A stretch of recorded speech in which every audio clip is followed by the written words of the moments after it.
espiar, sabotear, asesinar. Hemos hecho cosas horribles en nombre de la rebelión. Well, a few weeks you said that we are going to see more about Mon Mothma than ever before, because she's a very important character in the Star Wars storyline, but we have never really seen a lot about her. So what can we expect now that she's like a main character? I think you're right. Previously, she has been such a public figure, such a pillar of that world.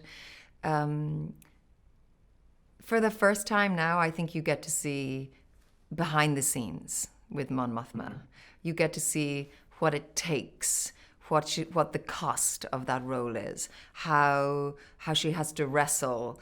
I think you see a woman who has to fight for what she believes in for the first time. Yeah, to completely agree. And that's very interesting because I wanted to ask you, because Mon Mothma fights in like a higher class political fight for the rebellion, but Andor fights in more like a lower class, like a kind of a guerrilla rebellion. So how is her point of view about this contrast, this double rebellion, and how important is for her to come all together as one? I love this about Andor. I love that you see not just the action on the battlefield, and you see everything that Cassian is brilliant at, and you see in the mud and the grit. And then you also see Mon Mothma, who has the same fight, but in this high political world. So you have two sides of a fight, really. You have aggression and fight, but you also have diplomacy and action within a political sphere. And I think that is really brave because it's also true of the world. We need people on the ground. We need people fighting. We need humanity, but we also need people fighting the fight for us in that political sphere.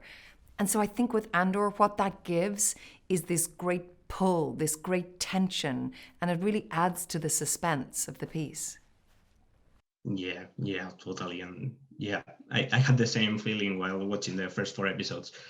So now I want to ask you, because we have already seen this time period in Star Wars in other products like Star Wars Rebels, Obi-Wan Kenobi, of course, Rogue One. But I had the feeling that Andor is something different because we see planets that we have never seen before. We don't really see much Stormtroopers or the Senate until I guess the episodes are like in the middle of the show or so.